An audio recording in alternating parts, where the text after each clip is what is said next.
Human evolution, why don't predators attack humans, wildlife behavior, animal behavior science, human survival instincts, anthropology, evolutionary biology, human psychology, prehistoric humans, ancient humans, wildlife ecology, human ancestors, nature documentary, science documentary, human glitch, human behavior facts, animal fear response, human body facts, evolutionary science, ancient history, nature facts, wildlife science, human instincts explained.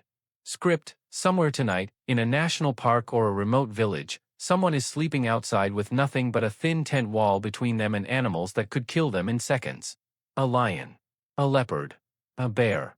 And in the vast majority of cases, nothing happens. They wake up, pack their tent, and go home with a story about the stars. Which raises a question that should terrify you more than it does. Why don't the most dangerous predators on Earth treat sleeping humans like the easiest meal they'll ever find? Because on paper, you are exactly that. A sleeping human produces no threat display, no defensive posture, no weapon in hand. You're warm, slow to wake, and completely unaware of your surroundings for hours at a stretch. Every instinct a predator has evolved to recognize should be screaming one word at the sight of you: vulnerable. And yet lions walk past occupied tents. Leopards move through villages at night without incident. Something is stopping animals that could easily kill you from doing the one thing evolution built them to do. The obvious answer is that predators simply aren't hungry enough, or humans don't look enough like normal prey. Both explanations fall apart fast. Predators attack out of opportunity constantly, not just hunger, and humans have shared landscapes with large carnivores for long enough that most of them know exactly what we are. This isn't confusion. It's avoidance. And avoidance, in the animal kingdom, is usually a learned response to something far scarier than teeth or claws. Here's the detail that changes everything. Ecologist Liana Zanet and her research team ran an experiment in South Africa's Greater Kruger region, using hidden speakers at watering holes to broadcast recordings to nearby wildlife. Lion roars in one set of trials, ordinary human voices in another, just people talking calmly, no shouting. Published in the journal Current Biology, the results were almost absurd. Animals across multiple species fled from the human voices roughly twice as often, and far faster, than they fled from actual lion roars. Lions. The animal that regularly kills and eats them. A calm human voice scared wildlife more than the sound of one of their deadliest natural predators. That result forces an uncomfortable reframe. In the ecosystem's internal ranking of danger, humans don't sit near the top of the food chain. We sit above it, in what ecologists now call a super predator role. Not because we're faster or stronger. Because across generations, animals learn that wherever a human voice appears, death often follows: hunting, habitat clearing, retaliation killings for livestock losses. That fear didn't require every individual animal to be personally attacked. It got encoded into the collective behavior of entire populations, passed down the way a software update pushes to every device at once, whether or not that specific device ever had a problem. So a sleeping human isn't invisible to a predator's radar. If anything, it's the opposite. That human-shaped outline registers as a walking warning label, even while unconscious. But fear alone doesn't fully explain nights spent safely sleeping in the same valleys, forests, and grasslands predators actively hunt through. Something else has to be doing work while you're unconscious and defenseless for 6 to 8 hours straight. And this is where the story stops being only about instinct, and starts being about strategy, the kind your ancestors built long before they understood any of the biology behind it. Fire is the obvious first layer, and it's more effective than most people realize. Most large predators show a deep, largely untrained aversion to open flame and the unpredictable movement of light it creates. Even lab-raised animals with zero prior exposure to fire show measurable avoidance behavior at the smell of smoke. The fear appears to be close to innate, not something each generation has to individually learn. It's not that fire is physically dangerous to a lion from 20 feet away. It's that flickering, unpredictable light patterns read as unstable and unreadable to animals whose survival depends on predicting movement. Humans have controlled fire for somewhere around 1 to 2 million years, according to the archaeological record, and for nearly all of that time, sleeping near a flame has been standard practice, not just for warmth, but as an unintentional warning broadcast into the dark.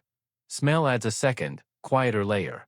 Human scent, layered with synthetic fabrics, soap, and food residue, is chemically unlike anything in a predator's usual prey profile, and wolves, whose noses can detect scent from close to 2 miles away under the right wind conditions, treat that mismatch as a reason to reroute rather than investigate. Imagine your phone silently blocking a number after enough spam calls, without you ever manually deciding to block it. Populations of predators seem to build something similar into their instincts over time, an inherited spam filter for anything that smells like the species that keeps making their lives harder. There's a third layer that has nothing to do with scent or fire, and it's easy to miss because it's built into your own posture. Standing upright on 2 legs makes a human appear considerably larger relative to body weight than almost any 4-legged animal of comparable size, and researchers studying predator-prey behavior have pointed out that this is functionally identical to the threat displays other species already recognize instinctively: a gorilla rising onto its hind legs, a bear standing to its full height before backing away from a confrontation it doesn't want. Even asleep, curled up in a tent, the human body's proportions and outline don't match the low, compact silhouette of typical prey. To a predator scanning shapes in the dark by instinct rather than conscious thought, that mismatch alone can be enough to file you under uncertain rather than edible. Here's something worth sitting with: if the thing keeping you safest at night isn't a weapon, or a wall, or even your own alertness, but a reputation your species built long before you were born, how much of your daily safety do you think actually depends on decisions you never personally made? Let me know what you think below. Here's the twist buried underneath all of this, and it's the part almost nobody expects. Ancient humans didn't just benefit from a fearsome reputation by accident. They may have actively cultivated it.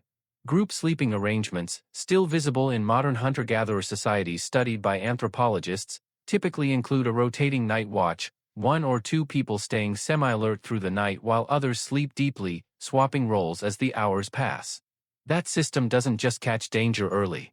It ensures a fire never fully dies, a human voice occasionally breaks the silence, and any predator scouting the perimeter keeps receiving fresh signals that this group is aware, awake, and dangerous to approach. The safety wasn't purely passive. It was performed, deliberately, all night long. That performance had a second function nobody planned for. It bonded the group tighter than daylight cooperation ever could. Trusting someone enough to sleep defenseless beside them, night after night, while they guard a fire you can't see through closed eyelids, builds a kind of dependency that doesn't exist in daylight hunting or gathering. Vulnerability, shared on purpose, might be one of the strongest bonding mechanisms your ancestors ever discovered, long before language had words for trust or loyalty. Let's be honest, though, none of this makes sleeping near predators universally safe, and pretending otherwise would be irresponsible. The attacks that do happen follow a strikingly consistent pattern, and it almost never matches the healthy, undisturbed scenario described so far. The 2 lions of Tsavo, Kenya, killed dozens of railway workers over about 9 months in 1898. Historical estimates range widely, but both animals were later found to have significant dental damage, likely making normal prey far harder to catch. The Champavat tiger, blamed for hundreds of deaths across Nepal and India in the early 1900s before hunter Jim Corbett tracked and killed it, had 2 shattered canine teeth from an old gunshot wound, crippling its ability to hunt anything but the easiest available target.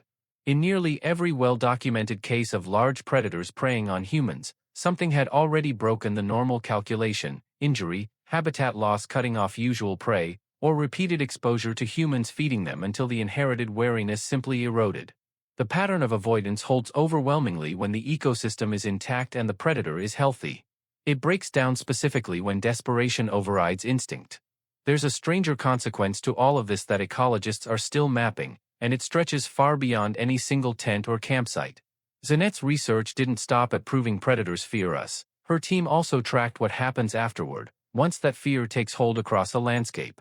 Fewer large predators patrolling a zone means the prey species in that zone face less hunting pressure, so their numbers climb. Larger herds mean heavier grazing, which reshapes the vegetation those same prey animals depend on, sometimes altering which plant species can even survive in that stretch of land. Meanwhile, smaller predators, foxes, jackals, mongooses, also learn to reduce their presence near humans, which loosens the pressure on the rodent and small mammal populations they'd normally keep in check. Those rodent populations, left unchecked, can in turn affect seed dispersal and insect populations several steps further down the chain. None of this required a single direct encounter between a human and any of these animals. The fear itself, carried forward as inherited caution, ripples outward through an entire food web, restructuring it from the outside, purely through absence. Ecologists have a name for this kind of indirect reshaping, a landscape of fear, and humans, without lifting a finger most days, are its most powerful architect on the planet. And this is where the story stops being about predators at all, and starts being about us. Because that same instinct, the discomfort of sleeping truly alone, the reflex to check that someone else is nearby before letting your guard down completely, never fully disappeared. It just changed shape. Modern life replaced perimeter watches with locked doors, security systems, roommates, partners, a phone charging within arm's reach. The tools evolved. The underlying need to not face total unconsciousness in total isolation did not. Consider how strange it is that most people, given the choice, still feel safer falling asleep with another person in the house, even one who's also asleep, even one who couldn't do much in an actual emergency. Logically, a sleeping roommate offers you almost no real protection. Emotionally, it offers something ancient hunter-gatherers would recognize instantly, proof that you are not alone in the dark, which for most of human history was the actual difference between waking up and not waking up at all. This is also why total isolation feels so specifically unsettling, in a way that being alone during the day rarely does. Your nervous system isn't reacting to modern statistics about crime rates or wildlife encounters. It's running code written for a world where sleeping unguarded, with no fire, no group, no rotating watch, was one of the few genuinely lethal mistakes a human being could make. Somewhere underneath every modern anxiety about locking the door twice, that ancient calculation is still quietly running in the background. So the real reason predators don't treat sleeping humans like easy prey isn't one single thing. Its reputation, built across generations of animals learning to fear the sound of a human voice more than the roar of a lion. Fire plays its part too, exploiting a near-universal, largely innate aversion most predators never had to individually learn. Scent works quietly underneath both, functioning like an inherited warning system passed down without a single lesson ever being taught.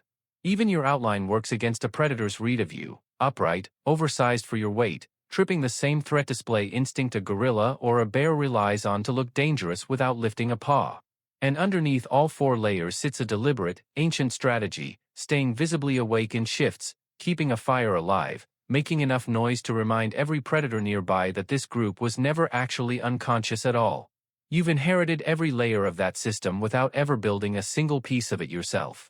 The instinct that makes an empty house feel different than a house with someone else breathing down the hall, that's not paranoia. That's 100,000 nights of ancestors who survived specifically because they never let the dark feel as unguarded as it actually was.